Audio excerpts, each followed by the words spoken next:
Bonjour et bienvenue à Perpignan dans les Pyrénées-Orientales. Nous sommes au restaurant Le 17. Vous regardez le 6e JTDPO, premier magazine vidéo hebdomadaire du département.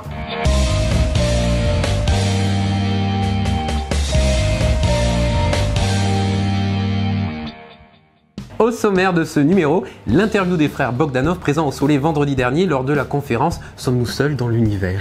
À découvrir dans les brèves. Bien évidemment, nos capsules hebdomadaires seront elles aussi au rendez-vous. Puis nous recevrons les invités de cette émission, Adrien Rieu du Dry States, mais aussi Laurence Pandelio, présidente de l'association Business and Professional Women, et Didier Yorka. Et viendra aussi la météo et le qu'est-ce qu'on fait ce week-end pour découvrir tous les bons plans du département afin de terminer cette semaine en beauté. Tout un programme encore une fois. Et oui Mélanie, et tout de suite je crois qu'il est temps pour nous de retrouver Corinne Liéner et Frédéric Marchand, les gérants de ce restaurant, le 17. Bonsoir Corinne, bonsoir Frédéric, nous sommes donc ici ce soir dans votre restaurant, le 17 à Perpignan. Vous dites que c'est un restaurant bistronomique, qu'est-ce que ça veut dire exactement? Alors restaurant bistronomique, ça définit le côté bistrot, c'est-à-dire convivial, et le côté gastro, donc une cuisine un peu plus élaborée. Vous êtes spécialisé dans le poisson, c'est bien ça hein? C'est bien ça. Tout à fait. Alors pourquoi ce choix? Ce choix, moi, je l'ai depuis des années, depuis que j'ai commencé la cuisine, j'ai toujours attiré par ce produit. On peut travailler le produit de multiples façons, l'associer en sucré, salé, dans les bouillons, enfin, c'est vraiment un produit qui me tient vraiment à cœur. Plus que la viande. Énormément. Alors on aime ici également beaucoup le vin. Vous avez une cave de produits locaux que vous sélectionnez vous-même, c'est ça? Tout à fait. Oui, je préfère travailler avec les locaux puisque bon, on a une belle région, on a beaucoup de gens qui font du vin, de très bons vins. On a une qualité de vin mieux qu'avant et puis il y a de la variété aussi. Donc on peut proposer du grenache blanc, grenache gris, mélange et je préfère garder une petite cave et travailler sur beaucoup de vins. Je change de carte assez souvent. Pour pouvoir mettre en avant notre région avec le vin et que les gens puissent se régaler avec tout ce que je propose. Ouais. Des vins d'ici exclusivement, on n'est que dans du local. Ici, c'est ça? Oui, que dans du local. Moi je préfère parce que je pense que la région elle le mérite, oui tout à fait. Maintenant il y a plein de petits récoltants qui font des bonnes choses, qui viennent, nous proposent de la dégustation, ça nous plaît, moi ça me plaît, je prends, ça me plaît pas, je prends pas. Vous faites votre marché. Exactement, aussi c'est ça. Vous prenez les produits bruts, vous les transformez voilà. et vous régalez les... On les magnifie. Voilà, on régale les gens, mais ils se régalent en plus, ça leur plaît et puis eux ça leur aussi, ils connaissent pas, il y a beaucoup de choses, beaucoup de vins qu'ils connaissent pas, des plats, des saveurs, plein de petites subtilités aussi, donc nous on les met en avant et puis le résultat est là et que... ils sont contents. Ils sont contents. Je vois beaucoup de labels. Je vois beaucoup de labels ici ce soir, le Goemio, le Petit Futé. C'est une vraie reconnaissance pour vous? C'est une reconnaissance, oui, parce que bon, le temps qu'on passe dans le restaurant, au bout d'un moment, il faut qu'on soit récompensé, voilà, qu'on soit... Après, bon, on est juste sur le Goemio, le Petit Futé, bon, on est noté sur TripAdvisor, ça c'est notre domaine. Il ne manque plus que le Michelin pour avoir vraiment le chapeau. Voilà. La cerise sur le gâteau. Exactement. Voilà. Ce serait vraiment une reconnaissance pour le chef, pour moi oui, surtout. Ouais. Oui. Mais moi je pense que déjà notre clientèle aussi, on leur remercie bien parce qu'ils nous font confiance quand ils viennent, ils se régalent toujours. Vous avez beaucoup d'habitués? Oui, pas mal, oui. Énormément, oui. Et après, il y a le bouche à oreille, donc les habitués en amènent d'autres. Donc ils viennent, ils testent, et puis hop, ça accroche, donc c'est bien. Ça nous fait une variété de personnes, voilà. Après, on ne peut pas plaire à tout le monde, bien sûr, voilà. Chacun a ses goûts, son palais, la façon dont il voit le restaurant, la présentation. Et on invite clairement chaque personne à venir faire sa propre opinion ici. Tout à fait. Oui. Dernière petite question, pourquoi recevoir le JTDPO ce soir chez vous? Mais je pense que c'était tout naturel, hein. On travaille avec des produits locaux, donc on privilégie le département. Donc TV4 était le bienvenu au restaurant. Et le JTDPO et TV4, effectivement. Merci beaucoup. En tous les cas, nous, on continue tout de suite l'émission.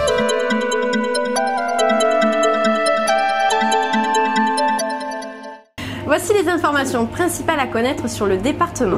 On commence avec une bonne nouvelle. Oui, la banque alimentaire située à Polygone Nord a inauguré ses nouveaux locaux de 1700 m². L'occasion de faire un point sur cette structure, présente à Perpignan depuis 1993 et qui regroupe 6 salariés et 70 bénévoles.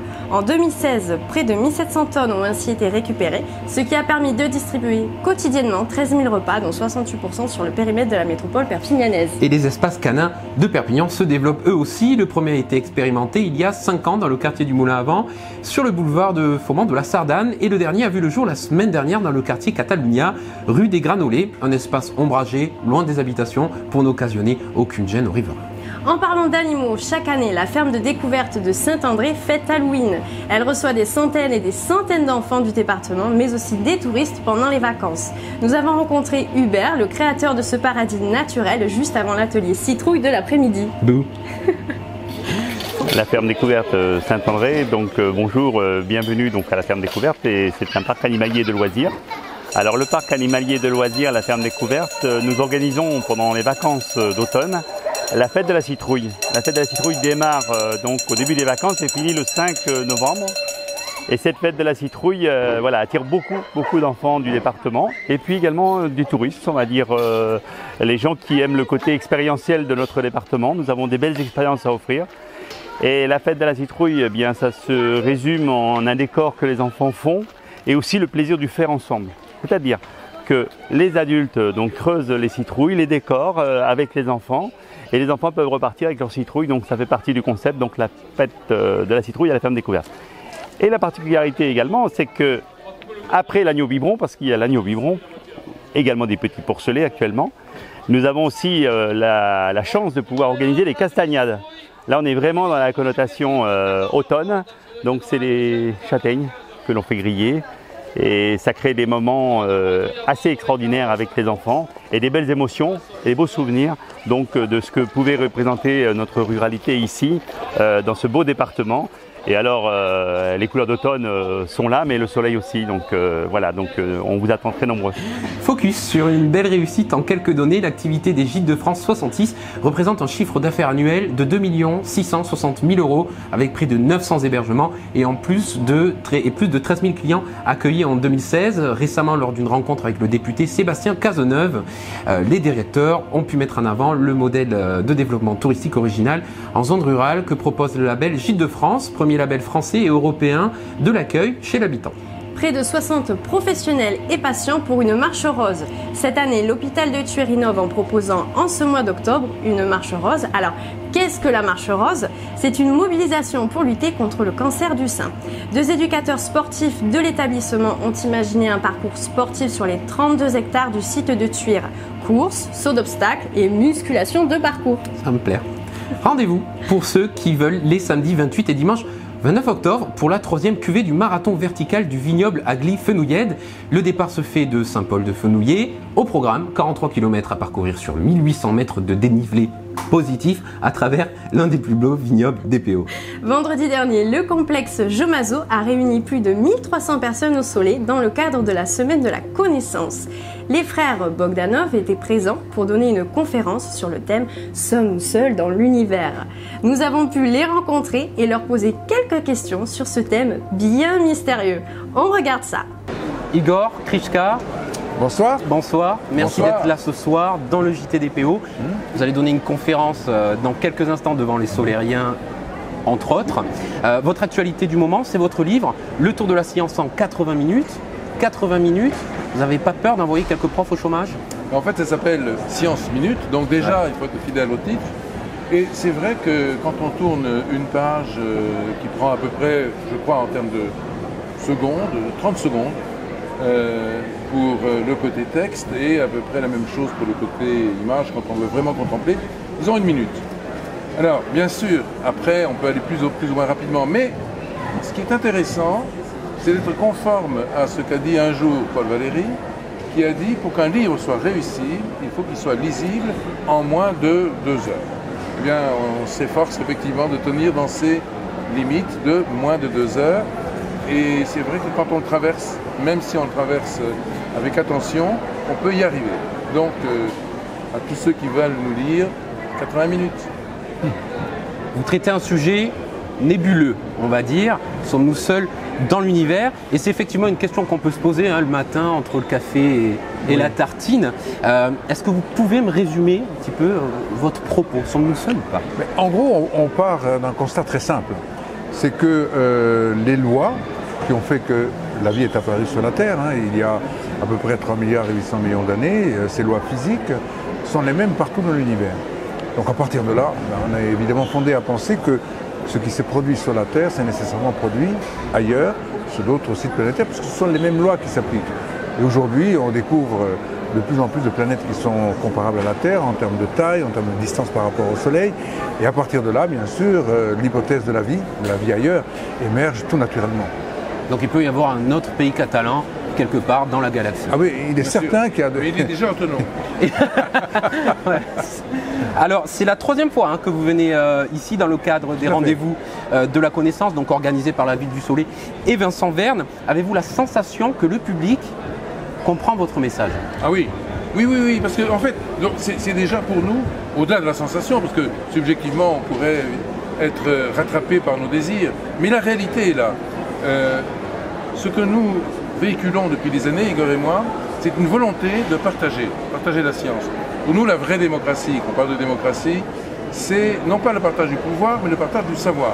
Et pour partager le savoir, il faut utiliser des mots simples, il faut être au fond ambitieux dans le choix des questions, mais y répondre toujours de manière simple. Poser des questions parfois compliquées, bien sûr, mais apporter des réponses simples, et c'est ce qu'on fait. Et on s'en rend compte lorsque le public vient nous interroger après, ils vont parfois plus loin que ce que nous pensions. On leur dit, mais vous avez bien saisi, bien compris, etc. Ils nous disent, oui, bien sûr, mais est-ce que vous pourriez nous expliquer encore ceci et cela? Et effectivement, on se rend compte à ce moment-là que l'appétit est encore plus grand que ce qu'on leur donne. Donc du coup, on pense qu'on a effectivement été relativement bons vulgarisateurs. C'est important. Très Ça important. permet de comprendre des sujets qui sont parfois très complexes. Voilà. Si l'univers pouvait s'exprimer à travers vous et qu'il soutenait le JTDPO, qu'est-ce qu'il dirait? Il dirait vive le Big Bang d'abord. Voilà, oui, bien sûr. D'une part, Parce que tout commence avec le Big Bang. tout commence avec ça, mais il dirait de la même façon le Big Bang et le sigle que vous venez de nommer. Le BO, c'est ça, Le JTDPO. JTDPO. Il dirait vive aussi JTDPO, évidemment. JTDPO. Ça va de soi. Ah ben oui, évidemment. Non, non, je ne vais pas le contredire. Forcément. Merci beaucoup. Merci. Je vous laisse aller sur scène.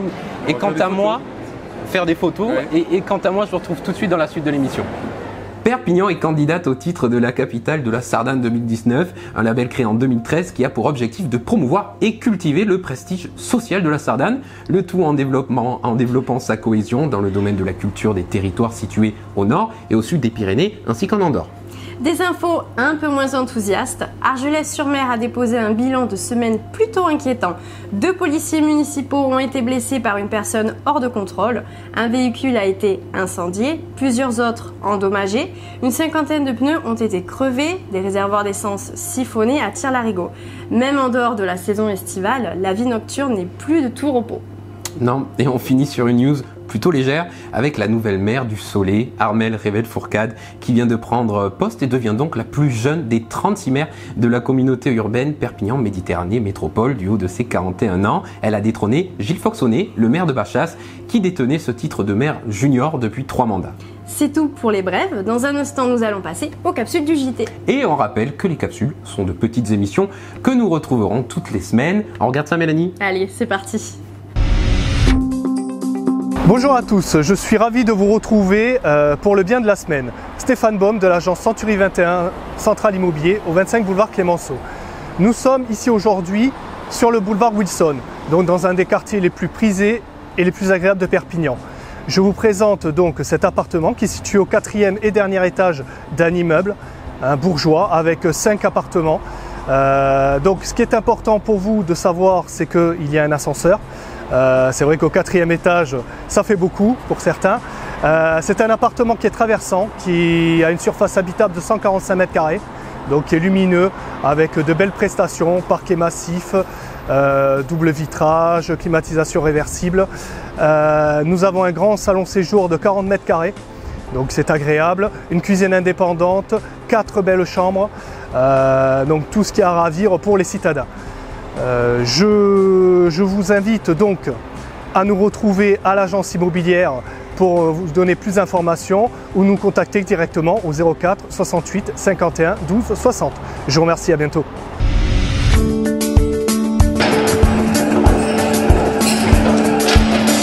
Bonjour, je suis Vincent Pujol. Bonjour, je suis Olivier Roch et nous allons vous présenter la minute écologique du Cinéto 66 en direct de l'usine d'incinération de Cals.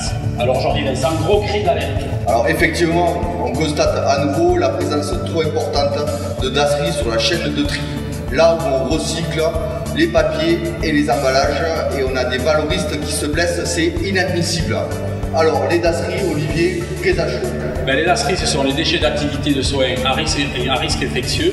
Ce sont des déchets produits par les professionnels de santé et les patients en auto-traitement, des seringues, des aiguilles, des cathéters, du matériel de perfusion qui n'ont rien à faire sur les tapis de tri du centre de tri à Cals. Évidemment, en plus on a 2 systèmes qui existent sur le département. En auto-traitement, c'est simple, vous allez récupérer vos boîtes jaunes en pharmacie et une fois qu'elles sont pleines, vous les ramenez en pharmacie. C'est l'éco-organisme d'Astri qui est responsable depuis 2014 de cette filière. Et pour les pots, comment ça se passe? Les professionnels, de par la loi, ont obligation de faire collecter ce type de déchets et les faire éliminer de façon sécure, sans manipulation humaine. Et le comble de cette histoire, c'est que la totalité des dasseries produits dans notre région sont éliminées ici dans notre usine à Cals, de façon complètement automatisée. Démonstration mobilier. Vous avez aimé cette vidéo, merci de la commenter, de la liker et de la partager. Et à bientôt, nouvelles infos. C'est le moment pour nous de retrouver nos invités de la semaine. Oui, et comme nous aimons les Pyrénées-Orientales, dans chaque numéro, nous faisons la rencontre d'un chef d'entreprise, d'un président d'association et d'un artiste, tous les 3 originaires de notre beau département. Oui, c'est vrai. Allez, place aux invités.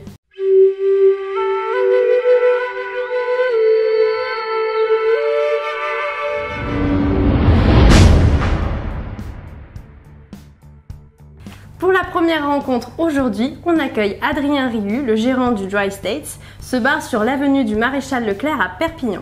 Bonjour Adrien, vous avez créé le bar La Tanière du Loup en 2015 à Canet-en-Roussillon, moins d'1 an après le Dry States à Perpignan. Ce sont 2 bars complémentaires. Vous fermez Perpignan quand vous ouvrez sur la côte ? Non, pas du tout. Alors effectivement, d'abord, c'est des bars qui sont complètement complémentaires et différents. L'un est à l'année, l'autre est saisonnier. Et nous avons effectivement les 2 premières années fermé le Dry States pour s'occuper pleinement de la Tanière du Loup. Mais là, à partir de maintenant, vu que cet été, nous avons refait toute la nouvelle décoration et amélioré le concept, nous allons rester ouverts toute l'année à partir de 2018. Alors n'est-ce pas difficile d'être 2 sur 2 affaires en même temps? C'est pas facile tous les jours, mais disons qu'on arrive à s'organiser, ça demande beaucoup d'organisation, beaucoup de temps. Après, que ce soit au Dry State ou à la Tanière du Loup, on a une bonne équipe, donc on arrive à s'organiser et à bien se débrouiller. D'où vous est venue l'idée du concept de Dry States? Il suffit de regarder derrière moi. L'affiche, c'est tout simplement Lawless et Les Hommes sans loi de Tom Hardy. Et c'est tout simplement dans mon canapé en regardant le film où j'ai déjà toujours aimé la prohibition, les années 20, les années 30, l'alcool interdit, enfin voilà, tout ce côté mystérieux, interdit de l'époque. Et du coup, voilà, ça m'est venu un soir, tout simplement. Pouvez-vous nous partager vos futurs projets, vos prochaines soirées? Alors oui, effectivement, on a des soirées. Là, bientôt, il va y avoir Halloween. Après novembre, nous avons la Movember avec un barbier avec qui on va lancer l'événement très rapidement. Après, il y a décembre et effectivement, nous avons un futur projet auquel, pour l'instant, je ne dis pas grand-chose, mais nous allons lancer effectivement un troisième projet. Merci Adrien et à bientôt. Merci à vous. Au revoir. On accueille désormais pour notre interview d'association Laurence Pandelio. Bonjour Laurence, vous présidez l'association Business and Professional Women. Alors pourquoi Women? Est-ce une association composée uniquement de femmes? Voilà, cette association donc s'appelle BPW. Elle est d'origine américaine, c'est une association de femmes évidemment, créée par une américaine, Lena Phillips, avocate en 1919. Chez nous en France, elle existe depuis 1930 et c'est une association qui promeut l'égalité salariale femmes-hommes. Nous estimons qu'à compétences égales, les femmes doivent gagner autant que les hommes pour un même poste. Voilà. Donc nous sommes quand même 30 000 adhérentes environ sur 100 pays. Nous sommes à l'ONU, à l'UNESCO, au FAO à Milan, donc nous sommes quand même présents dans les institutions internationales. Voilà. Vous organisez prochainement un événement important pour vous, à Perpignan, je crois. Cette année, je profite de votre interview donc, pour dire à tout le monde que l'égalité des salaires, la journée d'égalité des salaires sera le 26 mars, avec 23,8% d'écart salarial femmes-hommes. Ça veut dire quoi? Ça veut dire que les femmes vont travailler du 1er janvier au 26 mars, gratuitement, pour obtenir le salaire qu'ont obtenu les hommes en 2017. Voilà. Ça, c'est un événement de BPW. Ensuite, dans les prochains jours, nous avons un événement très important international également. C'est notre dîner des Lumières. Bon, ce dîner des Lumières a été créé aussi par Lena Phillips en 1942, pendant la guerre. Donc, c'était une commémoration, une cérémonie très importante avec des bougies allumées, qui symbolisait dans tous les pays dans lesquels était l'association qui donc défend les intérêts de toutes les femmes, qu'elles travaillent ou pas. Et cette nuit-là, on éteignait les bougies de tous les pays qui étaient en guerre en Europe. Bon, depuis, cet événement perdure. Donc nous, dans les prochains jours, le 17 novembre, nous organisons notre dîner des Lumières au Clos des Lises à Perpignan. À partir de 19h, bon, cette année, il sera axé, nous ferons un dîner-conférence, un dîner-débat, on va dire, avec Colette Doumain, donc, qui est docteur en sociologie et sémiotique, qui est également PDG de la société IOS qu'elle a créée à Montpellier sur les intelligences humaines organisationnelles. Et le thème concerne tout le monde, les hommes, les femmes, c'est-à-dire la communication non verbale dans les rapports humains, les rapports sociaux, les rapports professionnels. Voilà. Et j'espère donc que les gens seront très intéressés et s'inscriront. Nous avons un événement Facebook, donc ils n'ont qu'à aller sur Facebook BPW Perpignan et Région et ils trouveront l'affiche, ils pourront s'inscrire ou envoyer un chèque s'ils ont un peu rétif au paiement en ligne, on va dire. Voilà. Alors c'est une soirée que pour les femmes? Ah non, non, non, nous espérons avoir beaucoup d'hommes ce soir-là. Je sais qu'il y en a déjà quelques-uns. Donc au contraire, c'est vraiment ouvert aux hommes. Attention, notre association n'est pas contre les hommes. C'est une association féminine, mais qui n'est pas exclusivement féministe. Il n'y a que des femmes, mais les actes forts que nous avons, notamment le 17 novembre, est vraiment ouvert aux hommes. Et nous espérons les voir très nombreux. Très bien. Le rendez-vous est donné. Merci Laurence. Merci. On termine comme d'habitude avec la rencontre d'un artiste du département. Pour l'occasion, nous recevons DJ Yorka. Bonjour Yorka. Bonjour. On peut vous appeler Ludovic? Oui, c'est mon prénom. Vous êtes un DJ international, vous tournez en Australie, au Japon et vous habitez à Perpignan. Ouais. Bienvenue chez vous. Vous avez été connu en 2001 sous le label de Laurent Garnier. Racontez-nous. En fait, j'ai signé sur le label de Laurent Garnier qui s'appelait F Communication quelques années avant, en 97. Et en fait, c'est en 2001 que j'ai sorti un album qui s'appelait Newcomer et qui a pas mal vendu, voilà, qui m'a apporté un petit peu de succès et puis qui m'a permis de commencer une carrière à tourner en DJ, en live, en concert. Voilà. Comment peut-on qualifier votre musique? Je fais de la musique électronique, mais j'essaye de toujours y apporter des éléments organiques et acoustiques. Et ce qui est important pour moi, c'est le côté black music, la funk, la disco, le jazz. Voilà. Donc j'essaye de réunir tout ça et d'en faire ma petite popote. C'est quoi votre actualité du moment? Je viens de sortir un deuxième album qui s'appelle The Garden, qui est sorti au mois d'avril sur le label Membrane, voilà, et qui marche plutôt bien et qui est dans les bacs. Et c'est quel genre de musique du coup? On est sur un mélange de soul, de musique électronique avec parfois des rythmes qui se rapprochent du hip-hop. Vous jouez ce soir au Mediator un set DJ à 4 mains. Donc en back-to-back avec Franck Garcia, donc sous ce concept qu'on a monté qui s'appelle Garcia Lorca. Et voilà, on fera un set qui sera plutôt orienté disco, funk, soul, house. Voilà, on va essayer de faire black music assez dansant mais funky. Super, on te retrouve à la fin du JT avec ton clip. Ok, Merci super. Ludovic, c'est maintenant l'heure de la météo DPO. Et oui, chaque semaine, c'est vous qui venez présenter la météo dans le JT. Alors les célibataires Les chefs d'entreprise, et tous les autres, venez vous faire un peu de publicité. et vivre une expérience de fou. Voilà, peu importe vos motivations, vous pouvez venir présenter la météo à l'écran. Pour cela, rendez-vous sur www.jtdpo ou composez le numéro qui s'affiche en bas de l'écran. La météo vous est présentée par Planète Cash, Masguerido et Polygone Nord. Bonjour, je m'appelle Éric Royer et je vais vous présenter la météo. Comme vous pouvez le voir sur la carte, c'est un magnifique soleil qui nous attend toute la journée demain. De belles températures seront aussi au rendez-vous. Demain matin, elles iront de 19 à 24 degrés et l'après-midi de 12 à 20 degrés. Sinon, c'est un très beau week-end qui nous attend. On peut s'en réjouir. Samedi, le temps sera ensoleillé sur tout le territoire, sauf vers l'ouest où les nuages de la veille n'auront pas bougé. Le thermomètre affichera de 14 à 21 degrés le matin et de 8 à 17 degrés l'après-midi. Dimanche, nous aurons une belle journée sur l'ensemble du département avec des températures légèrement en baisse allant de 13 à 19 degrés le matin et de 7 à 17 degrés en fin de journée. Lundi, il y aura du soleil partout sur les Pyrénées-Orientales. Le temps va se rafraîchir par contre avec un seul petit degré au matin du côté de Kérigut et une maximale de 19 degrés. Mardi, dans l'ensemble du territoire va s'éclaircir avec des températures similaires à la veille allant de 1 à 19 degrés. Mercredi, les nuages seront toujours parmi nous, les températures resteront basses allant de 2 à 20 degrés. Jeudi, les nuages laisseront place au soleil sur la majorité du département et pour notre plus grand plaisir. Le thermomètre affichera entre 3 et 20 degrés. Merci d'avoir suivi la météo des PO. Prenez ma place pour profiter de cette expérience unique et présenter la météo de la semaine prochaine en appelant le numéro qui s'affiche sur votre écran. Merci au JT des PO et à bientôt. La météo vous est présentée par Planète Cash, Masguerido et Polygone Nord.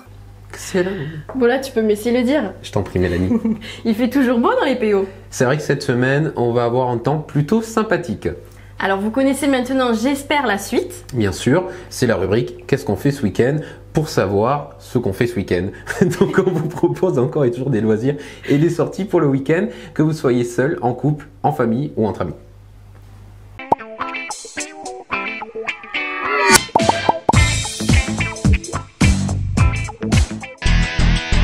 Vendredi à 18h30, théâtre au Boulou pour vos petites têtes blondes. La compagnie Influence présente sa création Chevalier, un spectacle vivant d'une imagination débridée. C'est dans le cadre de la manifestation Tous au théâtre dans les PO, soit 18 représentations de compagnies locales. C'est riche, éclectique et cerise sur le gâteau, c'est gratuit. Super. Et pour ceux qui sont plutôt libres, samedi à 15h30, le théâtre de la Boîte à Rire propose une création qui s'appelle Au Loup. C'est interactif et rigolo. Et on revient sur vendredi où les amateurs de lyrisme vont se délecter. Les balades culturelles et gourmandes de Rivesaltes, en association avec les amis d'Alain Marinaro, vous offrent un concert d'exception au Palais des Fêtes. La soprano Clémentine de Couture, Grand Prix d'Opéra et le baryton Jérôme Boutillier, moult fois primés sur la scène nationale, sont accompagnés par un pianiste de renom, Nicolas Chevreau. Le concert est suivi d'un pot convivial, l'entrée est gratuite. Si vous voulez séduire une belle à moindre frais, messieurs, allez-y.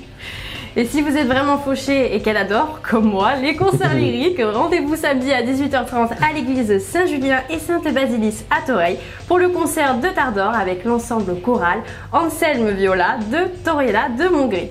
Des chansons populaires et traditionnelles, des sardanes, des musiques de films, des musiques religieuses et des pièces classiques.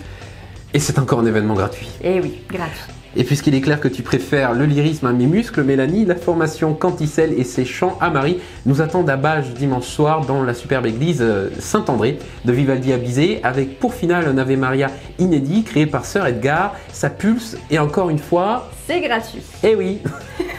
Dans un registre plus cool, l'incontournable du week-end, c'est Jérém Marache qui présente son One Man Show vendredi à 21h à la salle des fêtes de Toreil.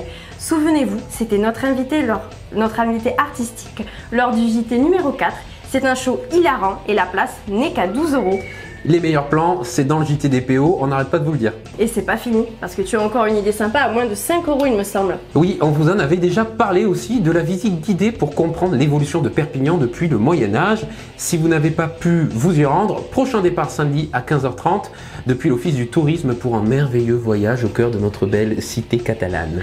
De vendredi à dimanche, venez vivre le grand frisson avec le festival transfrontalier du roman et du film policier.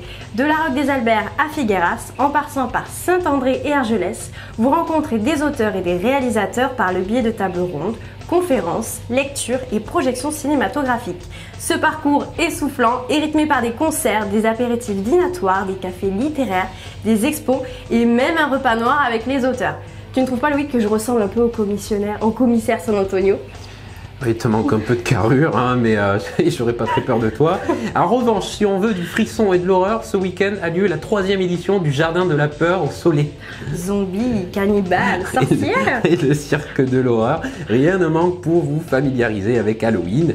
Une ambiance gentiment terrifiante avec 4 grandes soirées animées par 70 figurants qui se chargeront de vous offrir quelques frissons supplémentaires. Vous pouvez vous y rendre de samedi à mardi à partir de 18h30. Vous verrez, le site est 2 fois plus grand que l'année dernière. Pour 2 fois plus de terreur. Ouh, et je serai le pire cauchemar de vos nuits blanches. Et de mes journées. On espère que vous allez passer un excellent week-end. Continuez à nous donner vos retours, ils nous font très plaisir et nous aident dans notre évolution. Continuez à nous soutenir en partageant ce magazine vidéo au maximum autour de vous. Ce JT est un magazine gratuit, il est financé uniquement par les habitants et les entreprises des Pyrénées-Orientales. Alors soutenez-nous en participant à l'opération 1 € pour le JTDPO sur www.jtdpo.fr. On compte sur vous. Merci d'être avec nous, on vous donne rendez-vous la semaine prochaine, jeudi à 18h. Et d'ici là, portez-vous bien. Bye bye.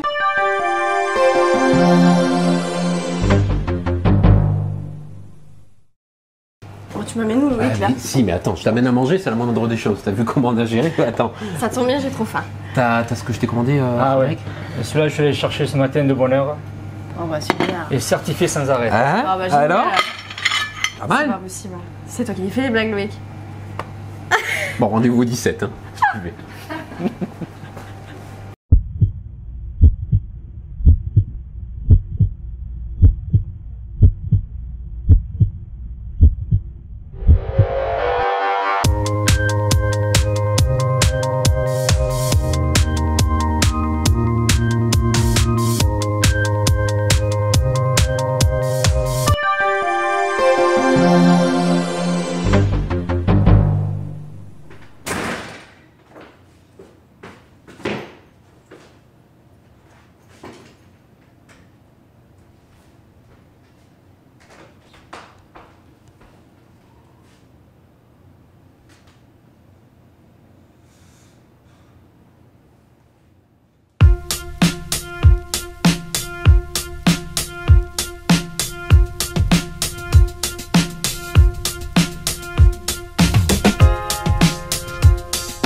lady.